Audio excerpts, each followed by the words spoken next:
Good morning, everybody. Yes, love to see your smiles and your hearts and your presence. Welcome, welcome. It's an auspicious day. Did you know today's National French Fry Day? Very important. It's also National Gruntled Workers Day. I know, right? I didn't know that existed, but I guess if you can be disgruntled, you can be gruntled. Yes, we need that, don't we? And so the talk today, the blame game. I don't know if you notice my graphic here. If blame is not an issue in your life, then you need to play Uno with some of your family and friends. We played this game the other night, and wow! Did you know that they're even making the new Uno decks are coming with blank cards so you can inflict all kinds of pain and suffering on your neighbors? You can just write it in. It's like, wow. So the blame game today, I want to talk a little bit about because it's been very prominent with so much change, right? So much intense change going on, not only the amount of the change, but the character or the nature of the change. And I've noticed in a lot of discussions with members of the community in the Sangha, how much blame comes up. Now, it's not always really a prominent kind of a focus. I've noticed that it has a lot of subtleties to it. The blame can be incredibly subtle. So I want to talk a little bit about that today. And I want to open this talk about blame, and which, by the way, hello to everyone joining us from all around the world. I sometimes forget to say hi to everybody, but I love having our community with us, our Sangha near and our Sangha far. So I want to open this talk today on the blame game with two stories. One is a little Zen story that kind of brings this point home.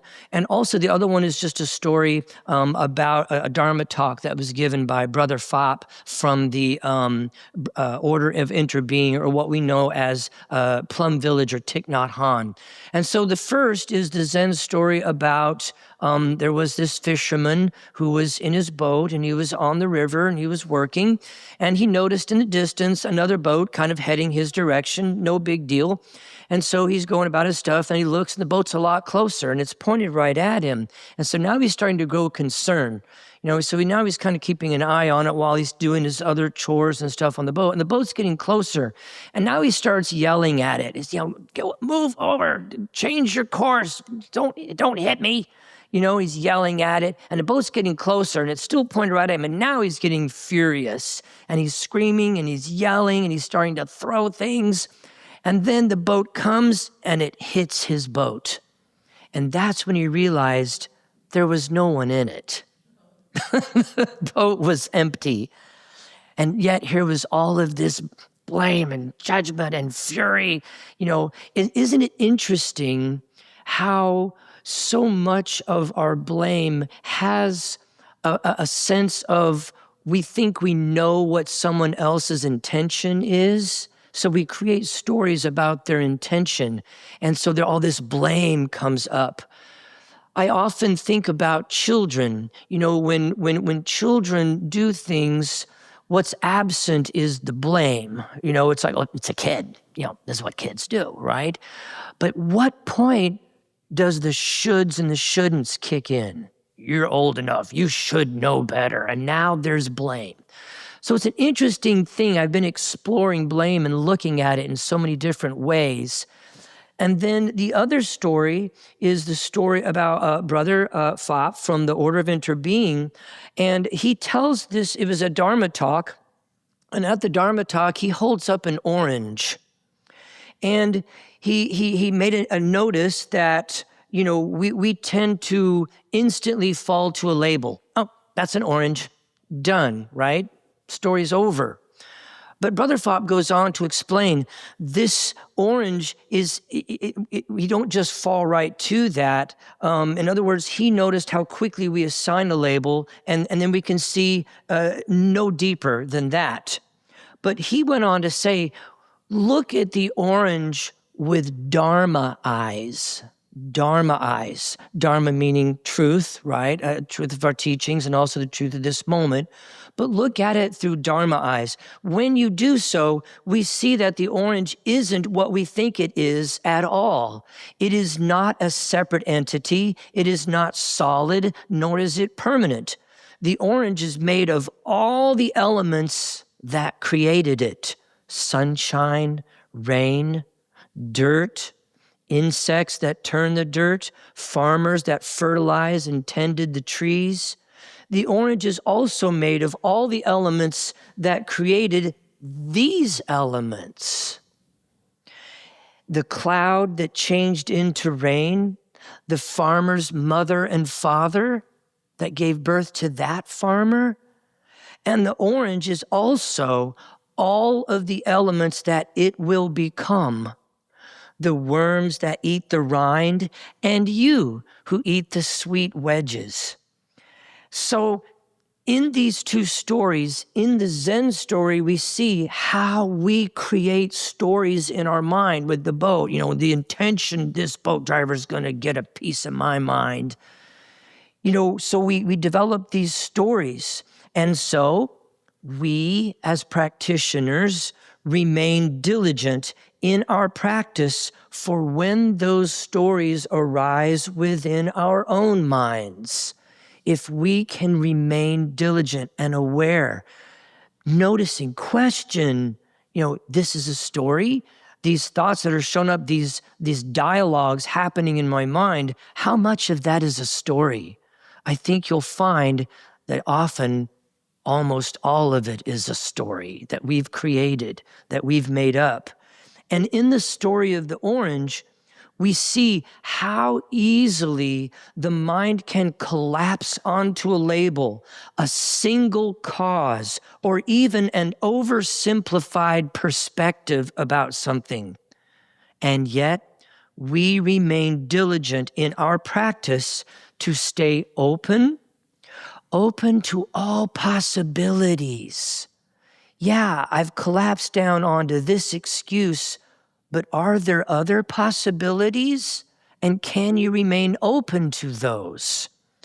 And also staying present in this moment instead of getting caught up in the past about, well, when was the last time I experienced something like this? Oh, well, maybe that might, you know, or even the future. What did they mean? Or where were they going with this?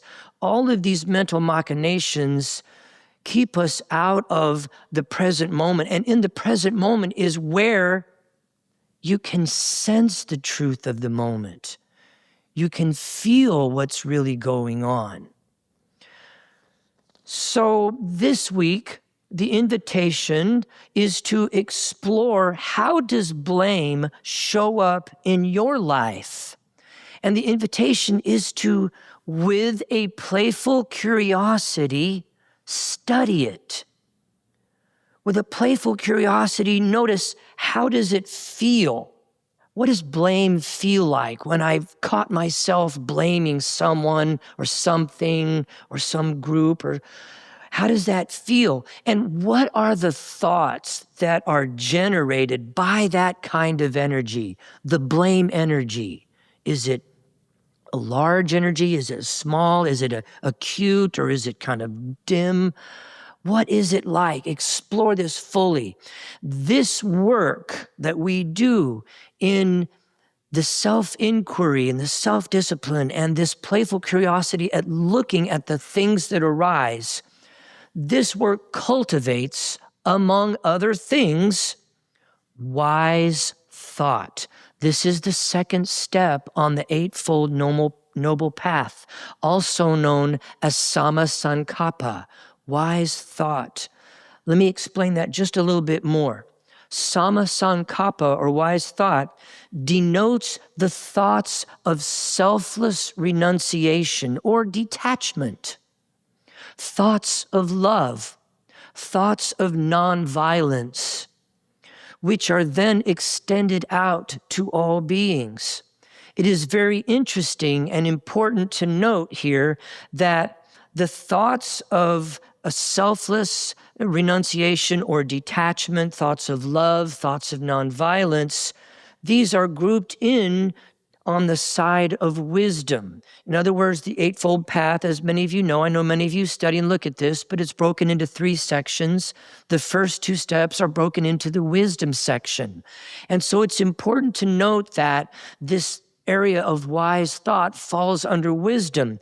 And this clearly shows that true wisdom is endowed with these noble qualities of detachment, love, this idea of love and clarity and wisdom are all combined and lumped together. So that's wise thought. So let's look more closely now at blame together.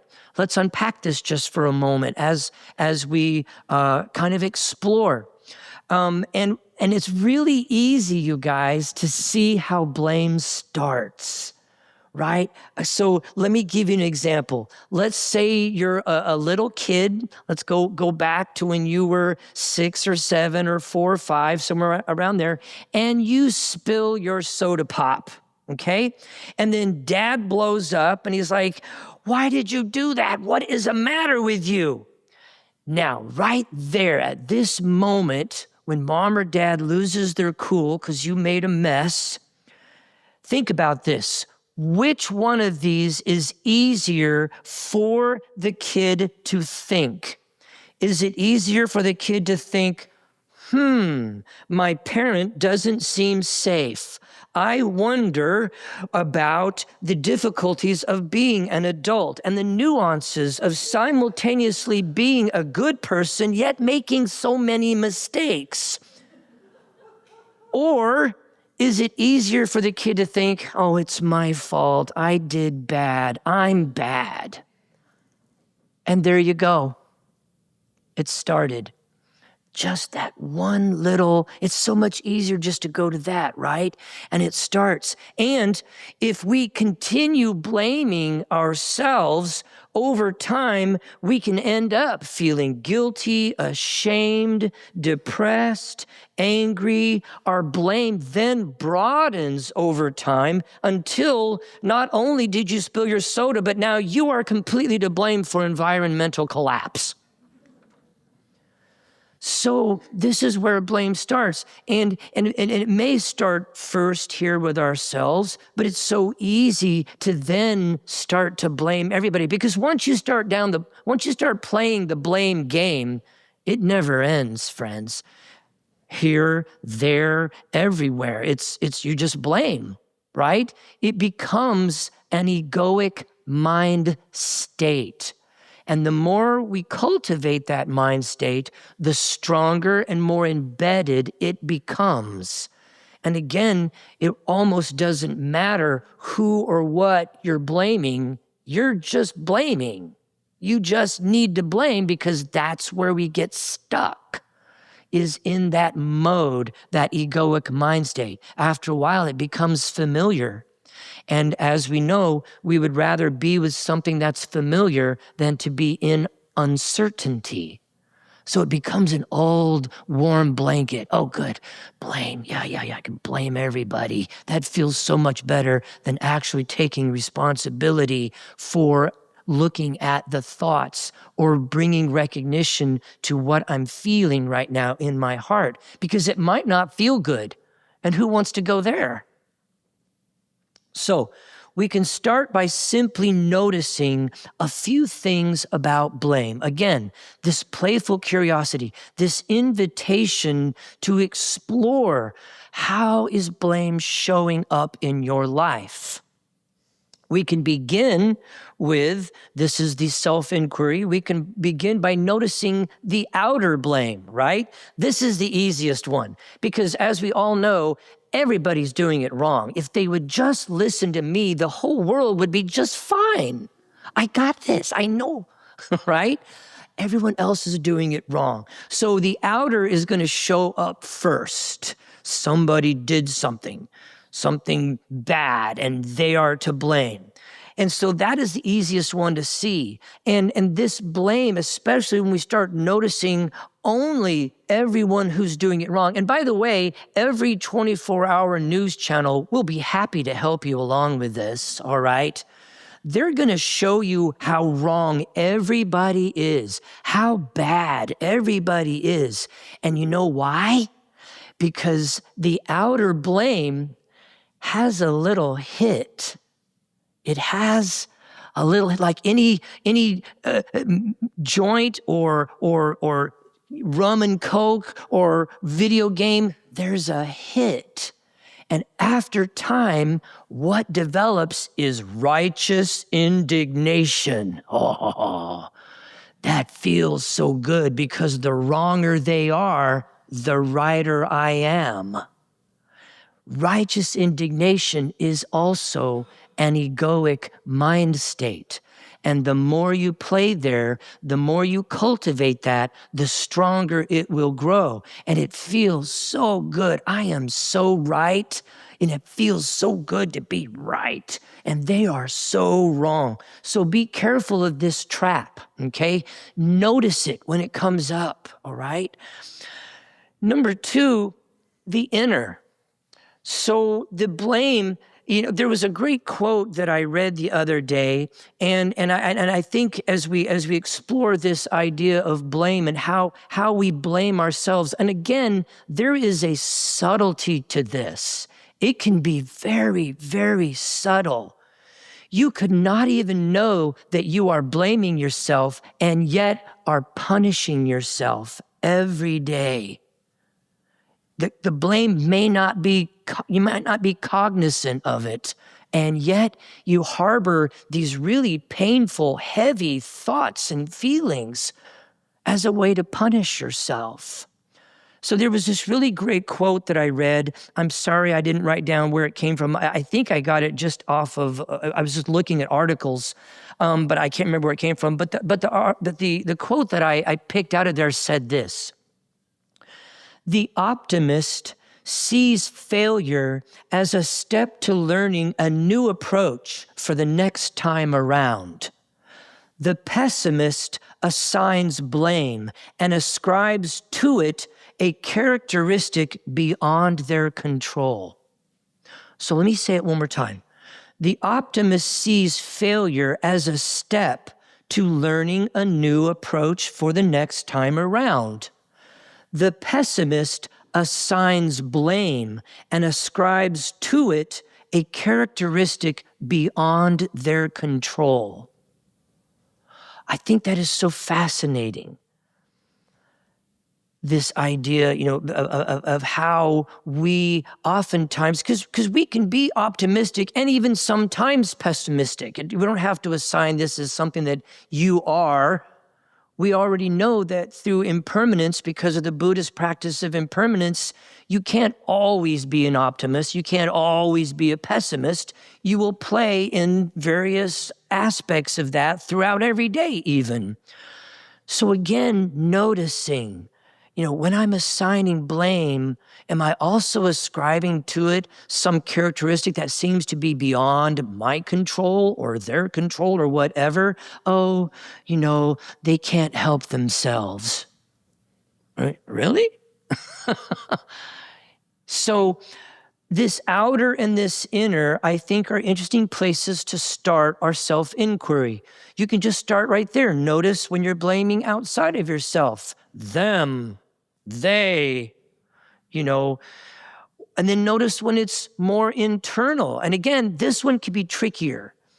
You'll probably notice the self-punishment before you actually notice that you're blaming yourself for something. Next, we could look at, for example, the narrow version of blame, when we've chosen a specific person, place, or thing that we want to blame, or how broad it can be, right? Whole groups, the Democrats or the Republicans, the liberals, the conservatives, the Russians. Wow. I mean, if you listen to some people, there's only 5 people on the planet. The Russians, the Americans, it's just like that oversimplification. Remember the orange, right?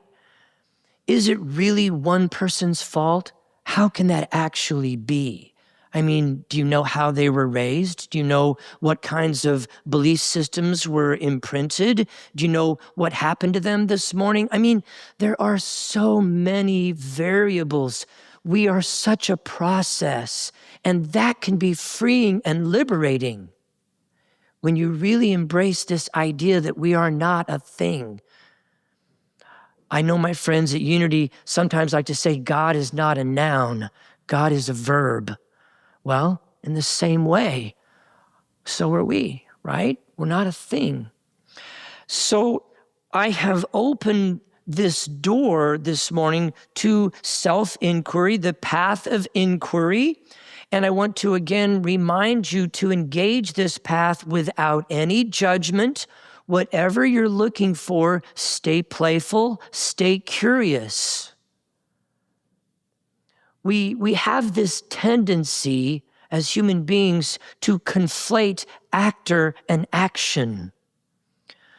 Good people can make mistakes. They can do things that hurt other people. And so it is folly to, when someone does something in your perception is bad, to now they're a bad person. So it's important to engage this path of inquiry without judgment, without commentary, and without decision-making. This is known in the Buddhist tradition as bare attention. It is bare of judgment, it is bare of commentary, and it is bare of decision-making. You are truly just trying to see without any overlay of your past, your future, or anything else that your egoic mind wants to throw onto this. So open this path of inquiry, exploring blame where it shows up in your life, and do so free of judgment, commentary, and decision-making. And what we notice is that as our practice matures, as our spiritual path deepens, there will come a point in our practice when we have cultivated a deep awareness of the unwholesome thoughts and words, things like that. When they show up, this deep awareness that we are cultivating right now, even in this moment, when unwholesome thoughts and deeds appear, it's so much that we simply refuse to give them any energy, right? In our practice right now, we're kind of busy right now analyzing the thoughts and quantifying them and qualifying them. But as our practice matures, we begin to notice that the thoughts have a feeling nature associated with them. And as we deepen, we actually come to know that feeling at the same time as the thoughts arise. And soon the thoughts and the unwholesome thoughts and things, we will actually get to a point where we notice the feeling seconds, nanoseconds before the thoughts even arise. There was, after my first divorce, one of my friends was saying, you have every right to be angry. And the blame in this situation is so obvious, so apparent. And they would go on and on. We have friends that think that rallying with us is a way to show support and consolation. And I get the spirit of what they're trying to do, okay? They may not be practitioners, so they may not understand. But there he was, rallying and saying, yeah, you. And we have friends that do that now with these groups, right? Republicans, Democrats, whatever you name the group, right? And the thing is that over time, all I could think about this idea of blame or judgment or right and wrong is, why would I do that to myself? Why would I carry those kinds of thoughts? Because the feelings are painful. They're heavy. So I'm not running from it. I'm embracing it. I'm seeing what's going on, and I simply refuse to carry those. And so it's like a mic drop. I'm not pushing them away. I'm not wishing these thoughts were different than they were. I'm noticing the thought. I notice the feelings that are generated by these thoughts, and then those then exasperate those feelings, and then I simply move on. I just refuse to entertain those thoughts. So I would like to close with this poem by Lord Alfred Tennyson called The Oak. And I thought that this poem really kind of fit well with our talk today. And as I share this poem with you, I want you to think about the oak, of course, the oak being our practice, and the wind being the winds of change, especially as turbulent as they are right now. So listen to this poem in the light of that explanation. A mighty wind blew night and day. It stole the oak tree's leaves away. Then it set